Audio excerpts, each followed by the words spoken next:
Hello guys, हामी चाहिँ दसैँमा मोमो बनाएर खाने प्लानमा थियौँ।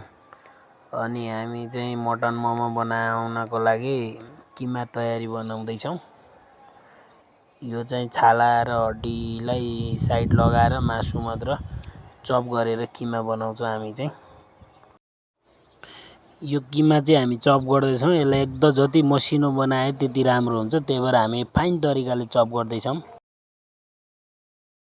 अब हाम्रो किमा चाहिँ रेडी भइसक्यो। मेरो ड्याडीले चाहिँ प्याज, अदुवा, लसुनहरू अब मोमोको किमालाई चाहिने सामानहरू चाहिँ यहाँ काट्दै हुनुहुन्छ, बनाउँदै हुनुहुन्छ। अब लगभग हामीलाई किमालाई चाहिने सामानहरू चाहिँ हामीले काटेर रेडी पारिसक्यौँ। अब मसलाहरू हालेर धनियाँ मसलाहरू सबै हालेर चाहिँ अब यसलाई मिक्स गर्न बाँकी छ।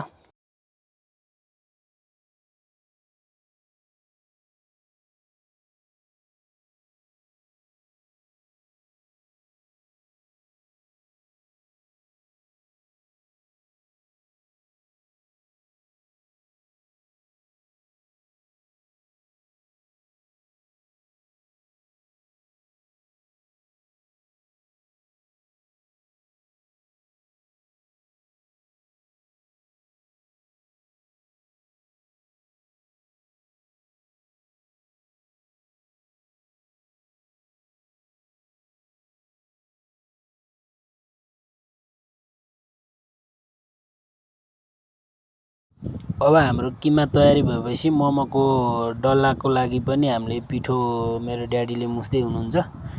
अब लगभग पिठो पनि तयारी भइसकेको छ।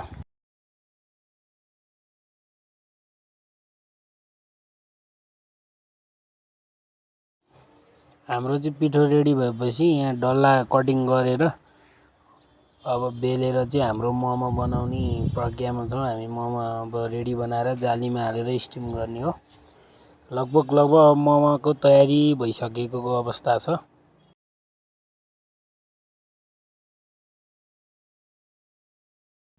ल हाम्रो मोमो चाहिँ रेडी भयो गाइज। हामीले दसैँमा यसरी मटन मोमो बनाएर चाहिँ खाइयो। अब खाना बाँकी हो। जालीमा मोमो पाकिसक्यो।